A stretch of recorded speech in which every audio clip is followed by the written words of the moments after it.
Bonjour à toutes et à tous, j'espère que vous allez bien, bienvenue sur la chaîne 3D1 Make It. Aujourd'hui, on va parler d'un point un peu spécial puisque c'est le problème de tous, on est d'accord de le dire, ou du moins de 95% des gens qui utilisent une imprimante 3D, quelle que soit la marque, sauf peut-être des imprimantes 3D très haut de gamme, et encore que, c'est l'adhérence au plateau. Alors l'adhérence au plateau, tout simplement, ça permet que votre pièce ne bouge pas durant l'impression et donc que l'impression soit ratée. C'est en général, tout se joue sur les premières couches, étant donné que si la première couche est bien écrasée sur le plateau et que l'adhérence est suffisante, qu'elle ne se décolle pas, eh bien le reste de votre impression devrait bien se passer. En tout cas, ça ne rentrera plus en ligne de compte si vous avez des soucis plus tard dans l'impression, si votre adhésion est bonne.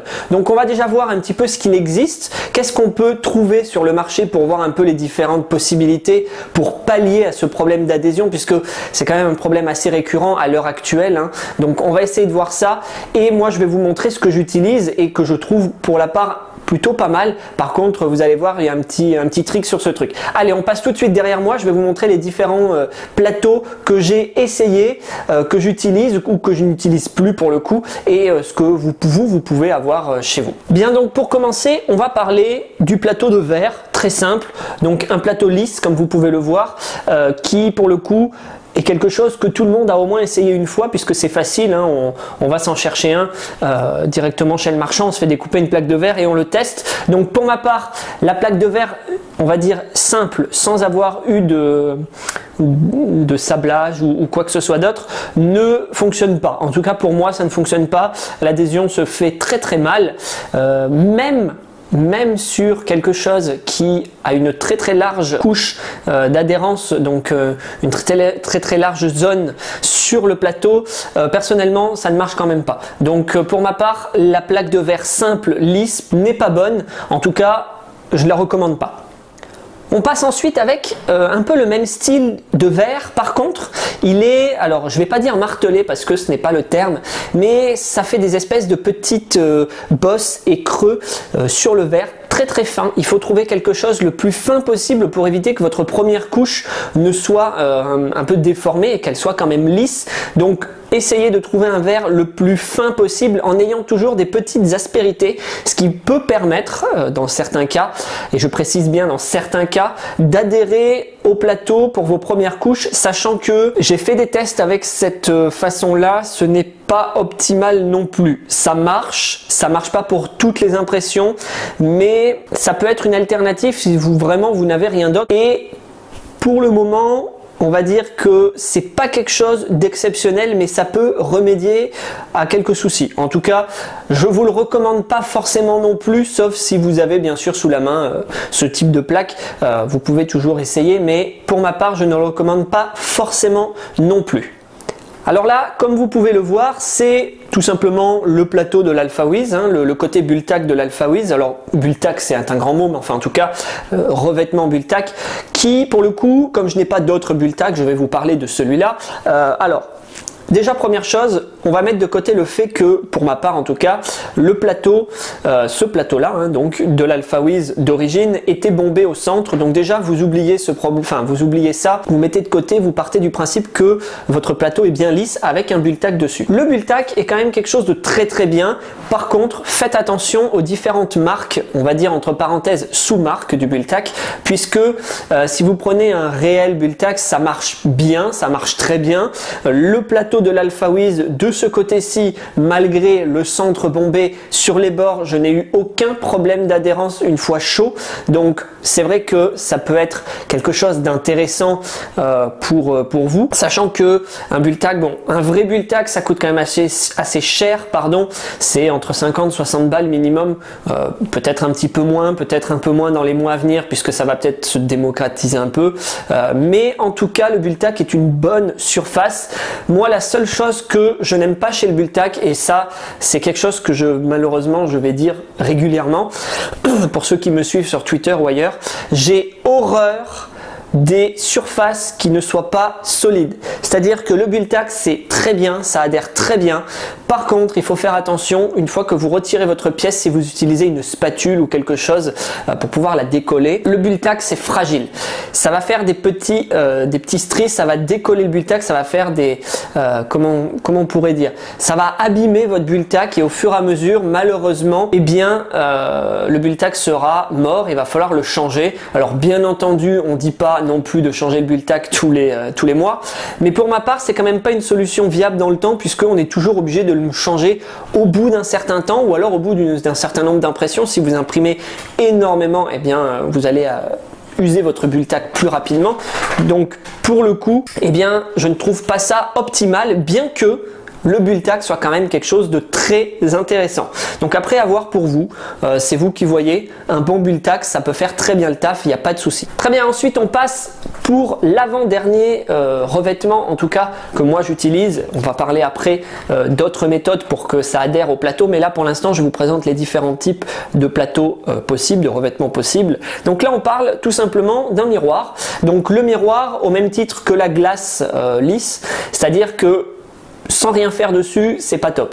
Clairement, un miroir lisse, c'est comme la plaque de verre, la première que je vous ai montrée, c'est vraiment pas top. Par contre, ça devient intéressant quand vous commencez à la sabler avec, bien entendu, du papier de verre. Donc là, vous prenez du papier de verre pas trop épais puisqu'il ne faut pas non plus entailler la plaque, il ne faut pas faire des stries profonds dans la plaque, mais par contre vous pouvez toujours utiliser du papier de verre. Moi j'utilise entre du 240 et 600, donc je pars par du 600 puis je descends jusqu'à 240, le 240 étant pour moi la limite basse. Je n'ai pas envie d'aller plus bas. Donc petite parenthèse, pour l'ordre, on va dire dans le sens dans lequel vous devez poncer entre parenthèses votre plaque, c'est toujours en diagonale. Donc je vais vous montrer avec cette petite feuille. Donc vous poncez toujours en diagonale de votre plaque, donc d'un côté et de l'autre. Ça vient nous emmerder. Donc d'un côté et de l'autre, vous voyez. Et ensuite, vous pouvez également faire de haut en bas, ainsi que de gauche à droite. Par contre, il ne faudra jamais faire de mouvement circulaire, hein. Pas du tout. Il faut vraiment rester dans les diagonales, les deux diagonales et haut et bas. Haut, bas et gauche-droite, pardon. Voilà, pour avoir quelque chose, une espèce de quadrillage, on va dire, sur votre plaque, pour que ça puisse adhérer correctement. Donc il faut quand même y aller un certain temps, ça va pas se faire en 2 minutes, il va falloir poncer un petit peu, mais c'est tout à fait faisable. J'ai utilisé ce revêtement là pendant bien 3 semaines, ça a très bien tenu. Là maintenant je suis passé à autre chose, mais ça marche très bien, il faut juste bien le faire. Si c'est mal fait, bah, ça ne sert à rien et ça n'adhérera pas plus qu'une plaque classique lisse, donc surtout faites-le correctement. Sachant que je vais juste rajouter une petite chose au moment du ponçage, s'il vous plaît, pensez, alors autant la vitre que le miroir, pensez à mettre sous un filet d'eau pour que les espèces de petites particules que vous allez poncer, puisque c'est de la vitre hein, en gros, ça émet des toutes petites particules fines que vous pouvez inhaler et c'est très très mauvais pour les poumons. Donc surtout pensez bien à passer sous un filet d'eau pour enlever toute cette pellicule là et ne pas poncer directement comme ça à sec, c'est très mauvais. Bien, donc voilà la dernière surface que je vais vous présenter, que moi j'ai en tout cas utilisée. Ensuite on va parler des différentes manières qui peut y avoir, on va dire, autre que juste une plaque pour l'adhésion. Donc ça c'est tout simplement mon miroir retourné.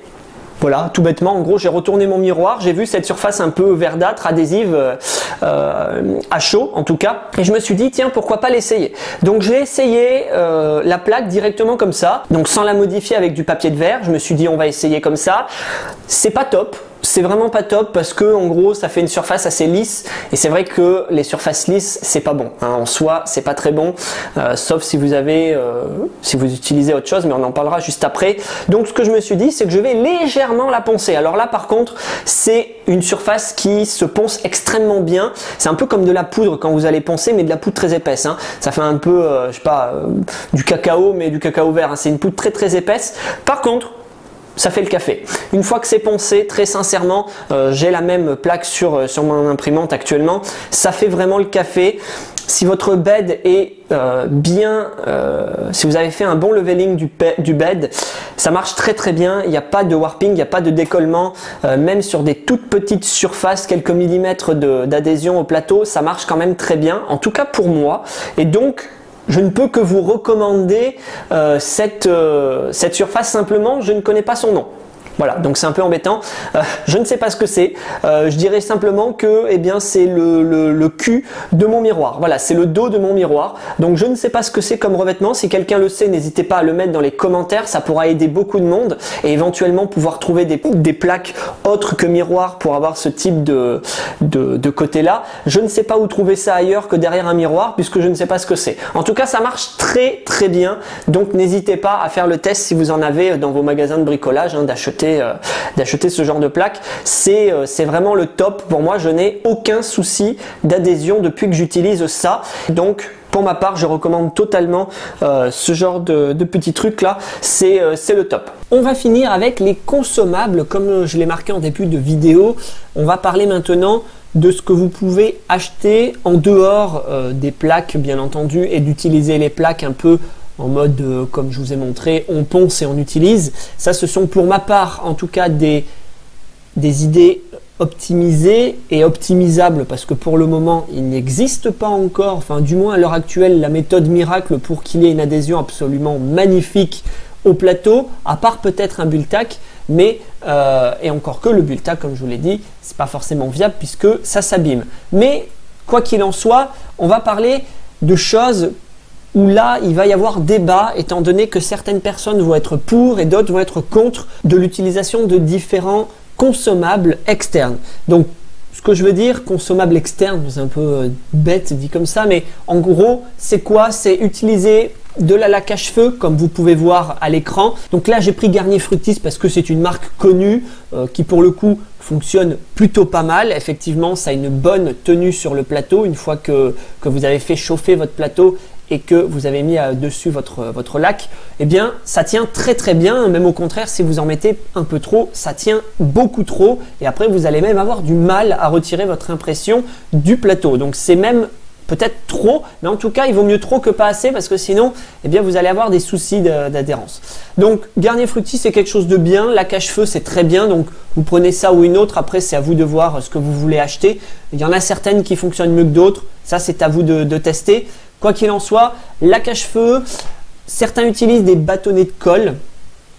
Vous savez, des petits bâtonnets de colle classiques hein, que vous mettez, vous badigeonnez le plateau de ces petits bâtons de colle et pour le coup ça tient. Le problème du bâtonnet de colle et de la laque à cheveux, si vous en mettez trop, c'est que ça fait un résidu sur la première couche de votre impression, ce qui est pour ma part pas cool, enfin c'est pas top. Après il va falloir faire de la post-prod pour enlever tout ça, et encore que si ça s'imprègne pas dans votre plastique. Donc c'est vraiment pour ma part pas quelque chose d'intéressant. Certains utilisent également du scotch, tout simplement du scotch. Donc souvent c'est du bleu, vous savez, c'est les scotch ou scotch à peinture ou autre. Donc ça, vous le scotchez sur votre plateau et ensuite vous imprimez par dessus. Alors attention, il faudra refaire bien sûr votre leveling du bed hein, pour pas que ça accroche le scotch, sachant que c'est très fragile et avec la chaleur ça peut se décoller durant l'impression. Le scotch peut se décoller, donc en fait c'est marrant, mais votre impression va adhérer au scotch, mais le scotch va se décoller du plateau.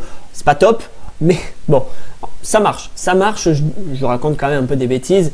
Ça peut arriver dans certains cas que ça se décolle, mais c'est quand même, la plupart du temps, ça marche très bien, il n'y a pas de souci. Donc, ça peut être une solution d'acheter des rouleaux adhésifs. Ensuite, vous avez peut-être un peu moins répandu, mais vous pouvez en trouver et vous pouvez tester. Pour ma part, je n'ai pas essayé, ça m'intéresserait d'essayer. C'est du Dibond. Donc du Dibond, c'est quoi en gros? C'est deux plaques, comme vous pouvez le voir sur la photo, deux plaques d'aluminium très fines, et au milieu, pris en sandwich, il y a du polyéthylène, donc une espèce de PVC plastique, quelque chose vraiment très basique, très simple, qui ne coûte pas cher, et c'est pris en sandwich avec deux plaques d'aluminium très fins. Alors vous avez bien sûr du Dibond de 3 mm, 4 mm, donc ça après il faudra acheter bien sûr la taille qu'on veut. Donc ça à tester, j'aimerais bien tester. Vous avez des plaques d'aluminium aussi simples, sans prise de sandwich ou quoi que ce soit, de l'alu de 3 ou 4 mm. Donc ça aussi c'est à tester. Pour ma part, je n'ai pas testé, sachant que on peut éventuellement trouver de l'alu peut-être un petit peu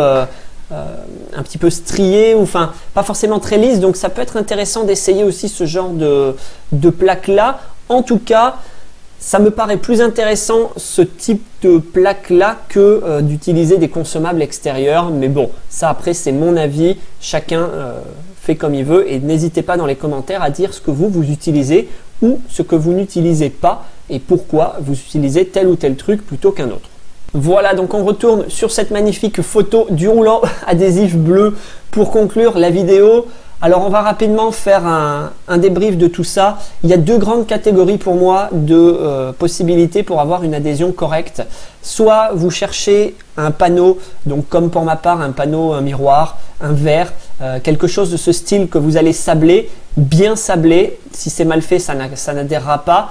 Éventuellement un panneau en aluminium ou en dibond comme vous avez pu le voir juste avant. Et d'un autre côté, eh bien, ce que vous voyez à l'écran, c'est-à-dire des consommables, scotch, bâton de colle, lac à cheveux, bref, tout ce genre de trucs extérieurs qui pour ma part, je ne trouve pas ça du tout optimisé. Et en plus de ça, ben, ça coûte de l'argent.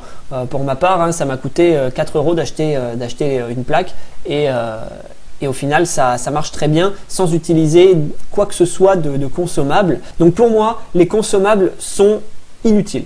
Voilà, inutiles. Je pense qu'on peut trouver des revêtements à l'heure actuelle qui soient très intéressants. Le Bultac en est vraiment un bon exemple. Donc voilà, on a fait un petit peu le tour de tout ça. J'espère que cette vidéo vous aura plu. N'hésitez pas à mettre un petit pouce sur la vidéo, à vous abonner à la chaîne et également d'activer la petite cloche qu'il y a sur la vidéo pour que vous puissiez être informé des différentes vidéos à venir. Et donc moi je vous retrouve dans une prochaine vidéo. Je ne sais pas encore exactement sur quoi. N'hésitez pas à le dire dans les commentaires, à venir vous abonner également à Twitter. On pourra en discuter, on pourra en débattre. Et je vous dis bonne journée à toutes et à tous. Ciao tout le monde!